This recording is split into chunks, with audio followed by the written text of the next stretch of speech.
ಇವತ್ತು ನಾವು ಆ ತೋಟದಲ್ಲಿ ನಮ್ಮ ಬೀಜಗಳನ್ನು ಬಿತ್ತಿ ಪ್ರತಿಯೊಬ್ಬರ ಜೀವನ ಅದರ ಸ್ವಭಾವ ತಕ್ಕಂತೆ ಬೆಳೆಸಿಕೊಂಡು ಕೊನೆಯ ದಿನ ಸಾವಿನ ರೂಪದಲ್ಲಿ ನಾವು ಕರೆದುಕೊಂಡು ಹೋಗ್ತಾ ಇದ್ದೇವೆ. ನನಗೆ ಇವತ್ತು ಬಹಳ ಮನಸ್ಸಿಗೆ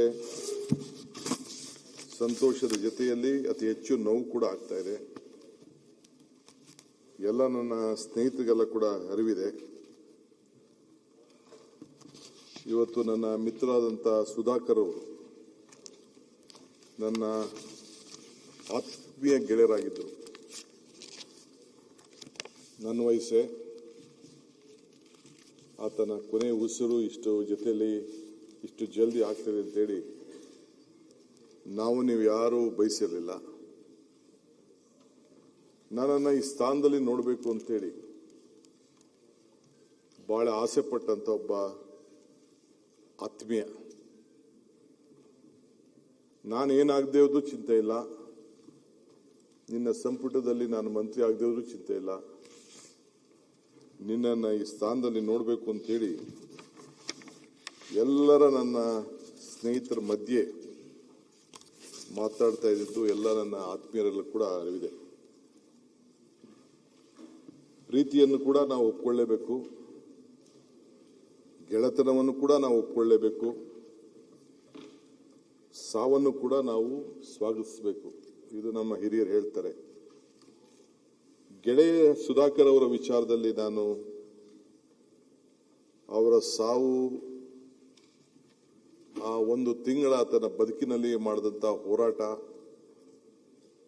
ಇವೆಲ್ಲ ನೆನೆಸ್ಕೊಂಡ್ರೆ ನನ್ನ ಸ್ನೇಹಿತ ನಮ್ಮ ಸೋಮಶೇಖರ್ ಇಲ್ಲಿದ್ದಾರೆ, ಇದ್ದಾರೆ. ನವೆಂಬರ್ 14ನೇ ತಾರೀಕು ನಾವು ಸಹಕಾರ ಸಚಿವರಾಗಿದ್ದೆ. ಎಸ್.ಎಂ. ಕೃಷ್ಣರವರು ಈ ಕುರ್ಚಿಲಿ ಕೂತಿದ್ರು. ವಿಲಾಸರಾವ್ ದೇಶಮುಖ್ರವರು ಕರೆಸಿ ಒಂದು ಸಹಕಾರ ಸಪ್ತಾಹವನ್ನು ನಾವು ಮಾಡಿದೆವು. ಸಾಯಂಕಾಲ ರಾತ್ರಿ ಊಟ ಡಿನ್ನರು ಎಲ್ಲ ಯಾರು ಸಹಕಾರ ಕೊಟ್ಟರು ಅವ್ರಿಗೆಲ್ಲ ಕೊಟ್ಟರು. ಆ ಜವಾಬ್ದಾರಿಯನ್ನು ನಮ್ಮ ಸೋಮಶೇಖರ್ಗೆ ಕೊಟ್ಟಿದ್ದೆ.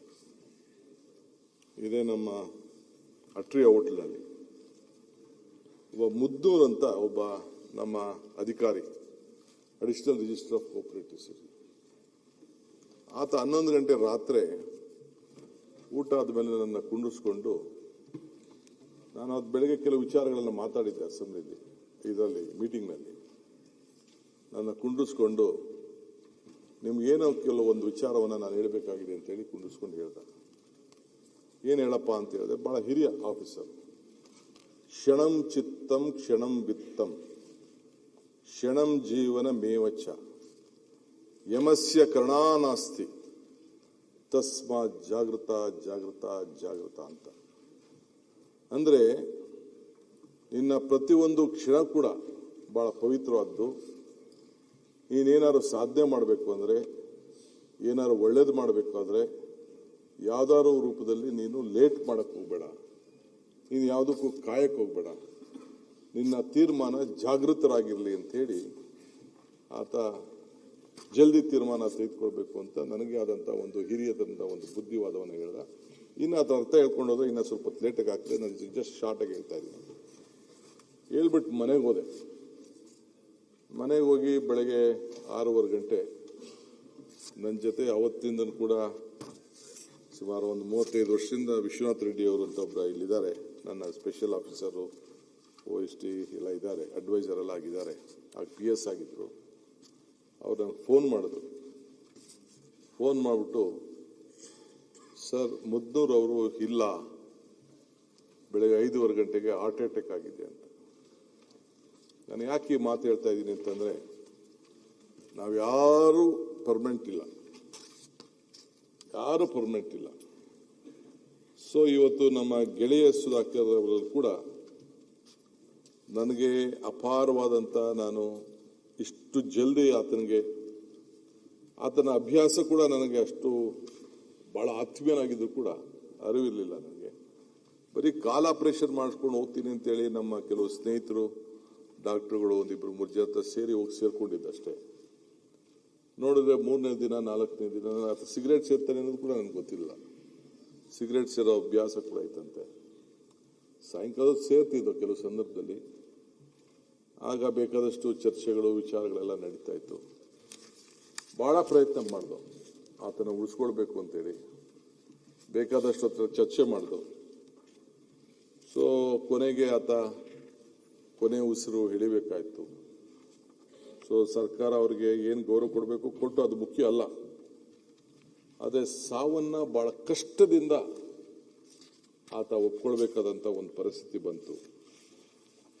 ಕೃಷ್ಣ ಯಾವಾಗಲೂ ಕೂಡ ಸಾವನ್ನ ಒಪ್ಪಲೇಬೇಕು ಅನ್ನೋದನ್ನ ನಮಗೆ ಮಾರ್ಗದರ್ಶನ ಕೊಟ್ಟಿದ್ದಾರೆ. ಬುದ್ಧರವರು ಸಾವನ್ನ ಉಳ್ಕೊಂಡು ಹೋಗ್ಬೇಕು ನೀವು ಅಂತ ಹೇಳ್ತಾರೆ. ಸಾವಿಲ್ಲದೆ ಮನೆಯೇ ಇಲ್ಲ, ಸಾಸಿವೆ ತೆಗೆದುಕೊಂಡು ಬಾ ಸಾವಿಲ್ಲದೆ ಹೋದ ಮನೆಯಲ್ಲಿ ಅಂತ ಹೇಳಿ ನಮಗೆ ಮಾರ್ಗದರ್ಶನ ಕೊಟ್ಟದ್ದು ಕೂಡ ನಾವೆಲ್ಲ ನೋಡಿದ್ದೇವೆ. ಆದರೆ ಈ ಸಂದರ್ಭದಲ್ಲಿ ಹುಟ್ಟು ನಮ್ಮದು ಅಲ್ಲ, ಸಾವು ನಮ್ಮದಲ್ಲ, ಇದರ ನಡುವೆ ಬದುಕು ಬರುವುದು ಮಾತ್ರ ನಮ್ಮದು ಅನ್ನೋದು ಕೂಡ ನಾವೆಲ್ಲ ಅರ್ಥಕೊಳ್ಬೇಕಾಗಿದೆ. ನಾನು ಗೆಳೆಯ ಸುಧಾಕರ್ ಅವರ ಮರಣದಲ್ಲಿ ಸಾರ್ಥಕತೆಯನ್ನು ಕೂಡ ನಾನು ಕಂಡಿದ್ದೇನೆ. ಅವರೊಬ್ಬ ಸೌಮ್ಯ ಸ್ವಭಾವದ ಹಸನ್ಮುಖದ ಒಬ್ಬ ದೊಡ್ಡ ರಾಜಕಾರಣಿ. ನಾವು ಭಾರತ್ ಜೋಡೋ ಯಾತ್ರೆ ಮಾಡ್ತಿದ್ದೋ, ತಾವು ಕೂಡ ಇದ್ದೀರಿ, ತಾವದೇ ಪಾರ್ಲಿಮೆಂಟ್ ಕ್ಷೇತ್ರದಲ್ಲಿ ಇದ್ದೀರಿ. ಅವತ್ತು ಭೀಕರವಾದಂತಹ ಮಳೆ ನಮ್ಮ ಯಾತ್ರೆಗೆ ದೊಡ್ಡ ಅಡಚಣೆ. ಇಡೀ ತನ್ನ ಸೈನ್ಯವನ್ನ ಕಾರ್ಯಕರ್ತರನ್ನ ಕಟ್ಕೊಂಡು ಆ ಜಿಲ್ಲೆಯಲ್ಲಿ ಎಲ್ಲರೂ ಕೂಡ ವಿಶ್ವಾಸಕ್ಕೆ ತೆಗೆದುಕೊಂಡು ಅವತ್ತು ರಾತ್ರಿಯಲ್ಲಿ ಪಟ್ಟಂತ ಶ್ರಮ ಇಡೀ ನಮ್ಮ ಕಾರ್ಯಕರ್ತರಿಗೆ ಒಂದು ದೊಡ್ಡ ಸಣ್ಣ ಕೋಮು ಜೈನ್ ಸಮುದಾಯ ಅವರ ಚಿಕ್ಕಪ್ಪ ಕೂಡ ಇದ್ರು, ಆತನು ಕೂಡ ರಾಜಕಾರಣ ಇದ್ರು, ರಂಗನಾಥ್ ಅವರ ಕ್ಷೇತ್ರದಲ್ಲಿ ಇವತ್ತು ಪ್ರತಿಷ್ಠಿಸ್ತಾ ಇದ್ರು. ಅಂತ ರಾಜಕಾರಣಿ ಬಹುಶಃ ಎಲ್ಲರೂ ಕೂಡ ಒಟ್ಟಿಗೆ ತೆಗೆದುಕೊಂಡೋಗಿ ರಾಜಕಾರಣವನ್ನು ಮಾಡಿದ್ದು ನಾವೆಲ್ಲ ನೋಡಿದ್ದೇವೆ. ಇವತ್ತು ಬಹಳ ದೊಡ್ಡ ಜವಾಬ್ದಾರಿಯನ್ನು ಹೊತ್ತು ಆ ಕಷ್ಟ ಕಾಲದಲ್ಲಿ ಇಡೀ ರಾತ್ರಿ ಅವನು ಪಟ್ಟಂತ ಶ್ರಮ ಅದನ್ನು ನೆನೆಸ್ಕೊಂಡು ರಾಹುಲ್ ಗಾಂಧಿ ಅವರು ನನಗೆ ಫೋನ್ ಮಾಡಿ, ಇಲ್ಲ ನಾನು ಆ ಕುಟುಂಬದ ಜೊತೆ ಮಾತಾಡಬೇಕು ಅಂತೇಳಿ ನನ್ನ ಫೋನಿಂದನೇ ಅವ್ರಿಗೆ ಕುಟುಂಬದವ್ರಿಗೆ ಮಾತಾಡಿ ಅವತ್ತು ಸಾಂತ್ವನ ಕೂಡ ಹೇಳಿದ್ರು. ಸೊ ಅವರ ಮೂರ್ತಿ ಚಿಕ್ಕದಾದ್ರೂ ಕೂಡ ಕೀರ್ತಿ ಬಹಳ ದೊಡ್ಡದು ಅನ್ನೋದನ್ನ ಆ ಕ್ಷೇತ್ರದ ಅಪಾರ ಜನ, ಆ ಜಿಲ್ಲೆಯವರೆಲ್ಲ ಕೂಡ ಇವತ್ತು ಸ್ಮರಿಸ್ಕೊಳ್ತಾರೆ. ಏನೇ ಅವ್ರಿಗೆ 2 ಪೋರ್ಟ್ಫೋಲಿಯೋ ಕೊಟ್ಟಿದ್ದು, ಪ್ಲಾನಿಂಗ್ ಸ್ಟ್ಯಾಟಿಸ್ಟಿಕ್ಸ್ ಮತ್ತು ಮುಜರಾಯಿ. ಆಮೇಲೆ ನಾನೇ ರಾಮಲಿಂಗಾರೆಡ್ಡಿ ಅವ್ರಿಗೆ ಹೋಗಿ ರಿಕ್ವೆಸ್ಟ್ ಮಾಡಿಕೊಂಡೆ, ಅವ್ರದ್ದೇನೋ ಸ್ವಲ್ಪ ಮುನ್ಸಿತ್ತು. ಆಗ ನಾನು ಹೋಗಿದ ತಕ್ಷಣ ಆ ಮುಜರಾಯಿ ತೆಗೆದ್ಬಿಟ್ಟು ರಾಮಲಿಂಗಾರೆಡ್ಡಿ ಅವ್ರಿಗೆ ಕೊಟ್ಟೆ. ಒಂದು ಮಾತು ಕೂಡ ಆಡಲಿಲ್ಲ. ನಿನಗೋಸ್ಕರ ನಾನು ಪೋರ್ಟ್ಫೋಲಿಯೋನೇ ಇಲ್ಲದೆ ನನ್ನ ಕೆಲಸವನ್ನು ಮಾಡಲಿಕ್ಕೆ ನಾನು ಬದ್ಧನಾಗಿದ್ದೇನೆ ಅನ್ನೋ ಒಂದು ಶಿಸ್ತು ನನ್ನ ಮಿತ್ರ, ಆತ್ಮೀಯ ಮಿತ್ರ ಸುಧಾಕರ್ ಅವರಲ್ಲಿತ್ತು. ಅವರು ನೀರಾವರಿ ಅಭಿವೃದ್ಧಿಗೋಸ್ಕರ ಒಂದು ದೊಡ್ಡ ಕನಸನ್ನ ಕಂಡಿದ್ದರು. ಹುಟ್ಟಿದ ಮೇಲೆ ಸಾವು ಖಚಿತ.